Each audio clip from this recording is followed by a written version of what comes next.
Hello, my fellow weirdlings and Halloween lovers. It's Margot, and today I'm bringing you a brief history of Halloween that you can use to impress your friends with your endless knowledge of useless haunting trivia. If you're ready for some relatively painless, spooky brain expansion, keep watching. The Halloween we know today can trace its roots back over 2,000 years to the Celtic end-of-harvest festival of Samhain, when people would light bonfires and wear costumes to ward off evil or vengeful spirits. The Celts believed the ghosts of the dead roamed the earth on this holiday, so people would dress in costumes and leave treats out on their front doors to appease the roaming spirits. November 1st was the Celtic New Year. In the 8th century, in an effort to spread Christianity, Pope Gregory III decreed November 1st as All Saints' Day and incorporated some of the rituals of Samhain. All Saints' Day was also called All Hallows, and the night before, when the traditional Samhain festival took place in Celtic regions, mostly in the area that is now Ireland, the United Kingdom, and northern France, was called All Hallows' Eve, and eventually Halloween. By 43 AD, the Roman Empire had conquered the majority of Celtic territory. Over the next 400 years under Roman rule, 2 festivals of Roman origin were added to the celebrations. The first was Feralia, a day in late October when the Romans traditionally commemorated the passing of the dead. The second was a day to honor Pomona, the Roman goddess of fruit and trees.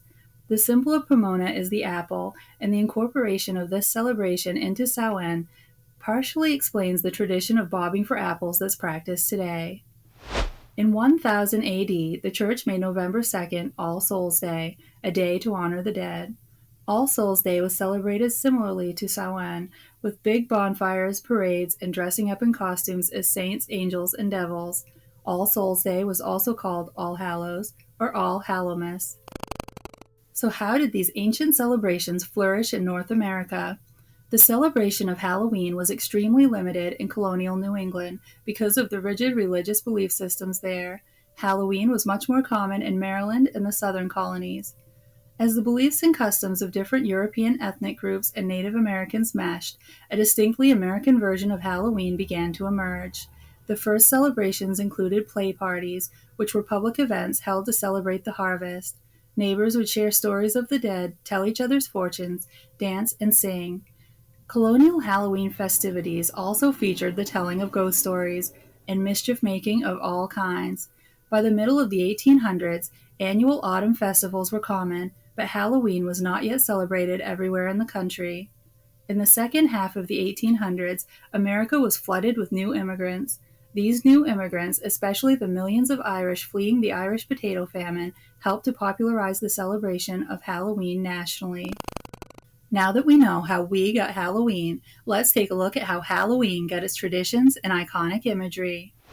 The jack-o'-lantern is said to come from the Irish legend of Stingy Jack.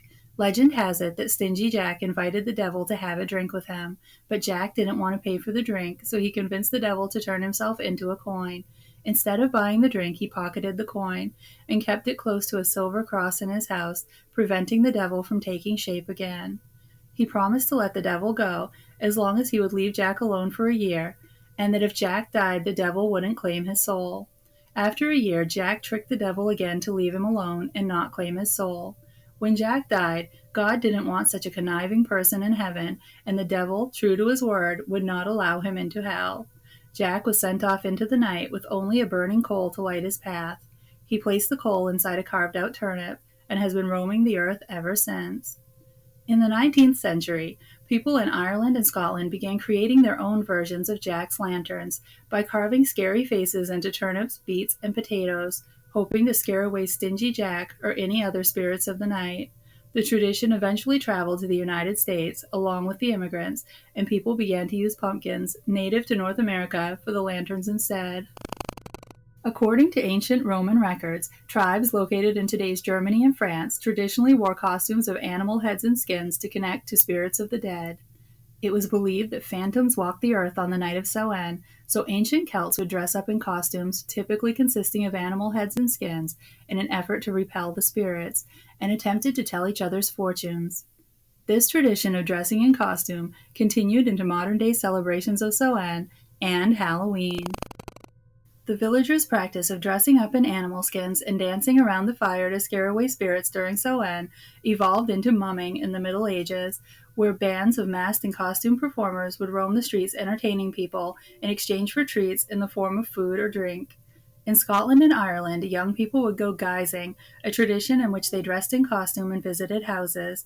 If they performed a trick, such as a dance or song, they would be given fruit, nuts, or coins as treats. During the celebrations associated with All Souls' Day, poor people would knock on the doors of wealthy citizens and be given pastries as treats.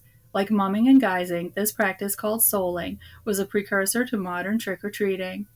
The tradition of going door to door dancing for treats eventually cropped up in America, where it originally took place on Thanksgiving from about 1870 until the 1930s. The practice was commonly called Thanksgiving masking or Ragamuffin Day. But the first use of the term trick-or-treating came nearly 100 years ago in Canada. The earliest reference to the term can be found in a newspaper clipping from the Blackie Times, published in Blackie, Alberta on November 3, 1927. In some of these early versions of trick-or-treating, men paraded door-to-door and boys often followed, begging for coins. Most of these early trick-or-treaters were poor and actually needed the money, but wealthy children also joined in the fun. Scottish and Irish immigrants brought guising and souling to North America, but young people began to prefer pranks over performing. By the 1920s, these pranks were starting to cause serious damage to property. Door-to-door begging was mostly stopped in the 1930s, but re-emerged later in the century as a more organized practice of trick-or-treating to distract kids from pulling increasingly violent Halloween pranks. By the 1950s, town leaders had successfully limited vandalism, and Halloween had evolved into a holiday directed mainly at children, with town-wide celebrations. Due to the high numbers of young children during the 1950s baby boom, parties moved from town civic centers into the classroom or home, where they could be more easily accommodated. Trick-or-treating was a relatively inexpensive way for an entire community to share the Halloween celebration. In theory, families could also prevent tricks being played on them by providing the neighborhood children with small treats. At the turn of the century, Halloween parties for both children and adults became the most common way to celebrate. Parties focused on games, seasonal foods, and festive costumes. In an effort to make the holiday more about community get-togethers than ghosts, pranks, and witchcraft, parents were encouraged by newspapers and community leaders to take anything frightening or grotesque out of Halloween celebrations. Because of these efforts, Halloween lost most of its superstitious and religious overtones by the beginning of the 20th century. But for many centuries, the holiday was all about superstition and religion, and was the time of year for fortune-telling. In addition to causing trouble and damaging crops, the ancient Celts thought the presence of the otherworldly spirits made it easier for the Druids or Celtic priests to make predictions about the future. Old English Halloween folklore is full of superstition and fortune-telling that still lingers in some common traditions and beliefs today, like bobbing for apples and black cats being seen as bad luck. In some parts of Ireland, people celebrated Halloween by playing romantic fortune-telling games. These games allegedly predicted who they'd marry and when. Since Halloween, like Valentine's Day, was one of the main celebrations of the year where young people could mingle with the opposite sex, it was also considered a good day to find your sweetheart. In America, young people, particularly girls, continued the old Irish tradition. Games like bobbing for apples tried to predict future romances.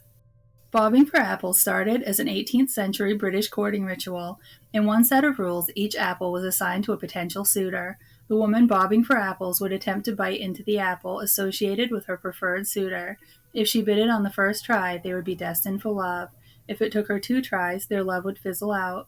If it took her 3, their relationship would be doomed. Another matchmaking tradition had young women peeling an apple on Halloween and then throwing the peel over their shoulder. The peel was then carefully inspected to see if it formed a letter. If so, that letter would indicate the initial of the girl's future spouse. According to a legend from the late 1800s, if a young woman stared into a mirror in a dark room on Halloween, she would see the face of her future spouse. One piece of folklore says that if a young unmarried person walks down the stairs backwards at midnight while holding a mirror, the face that appears in the mirror will be their next lover. In a few American towns, Halloween was originally referred to as Cabbage Night. This came from a Scottish fortune-telling game where girls used cabbage stumps to predict information about their future husbands. According to records in early Framingham, Massachusetts, teens skipped the fortune-telling and simply went around throwing cabbage at their neighbors' houses. This was no isolated tradition. In late 19th century America, country boys reportedly rejoiced in throwing cabbage, corn, and assorted rotten vegetables. Of course, we know that eventually evolved into the modern tradition of throwing eggs in toilet paper. Some mischief can never be eradicated. The fall tradition of enjoying time around a crackling bonfire with friends and family also can be linked back to Samhain and other ancient rituals. In celebration of the event, Druids built huge sacred bonfires, where the people gathered to burn crops and animal bones as sacrifices to the Celtic deities. The word bonfire comes from the phrase bone fire. When the celebration was over, they relit their hearth fires, which they had extinguished earlier that evening, from the sacred bonfire to help protect them during the coming winter. That's all I have for you today. I hope you've enjoyed this brief history of what we now know as Halloween, and we'll come back for more. Like, subscribe, leave a comment, and bring your friends, family, COVID pod cult members, invisible friends, or enemies. And if you have a favorite Halloween tradition, let us know in the comments below. Thanks so much for watching, and happy haunting!